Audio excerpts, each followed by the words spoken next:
and welcome to part 2 of this video on love and death for our Love Through the Ages theme. Continuing on from the previous video, we're going to continue with our analysis of our poem Timer by Tony Harrison. So now we take a look at the language of the poem. We really see a strong start to the poem in terms of language. There is very strong imagery and evocative imagery. Evocative is a very good word to use in an exam about powerful imagery.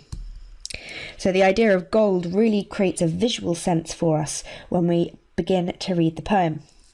I've also identified Harrison's use of colloquial language, and we identified colloquial rhyme before, but he's also used colloquial language such as standard, envelope, incinerator, kind of very mundane words that you wouldn't really expect to find in a poem.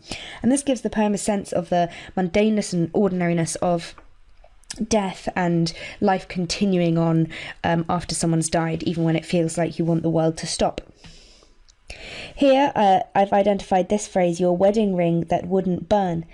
And this idea of the wedding ring represents marriage lasting beyond death, or the eternity of love. And this symbolism of the circle of the eternity of love is a really important theme to do with love and death.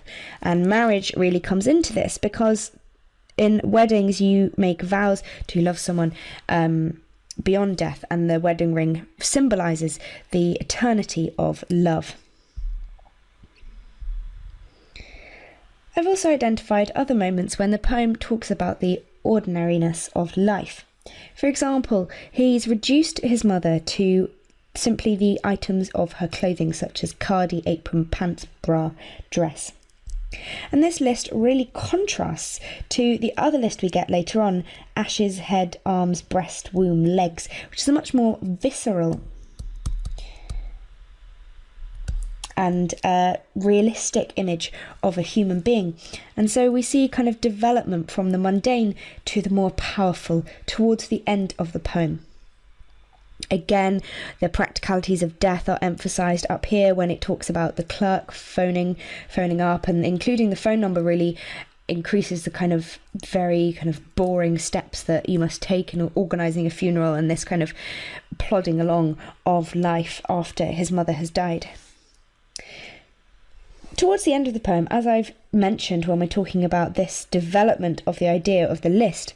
Hey guys, I hope you enjoyed the video. If you're looking for an amazing A-level English literature resource, join me today in my series of engaging bite-sized video tutorials.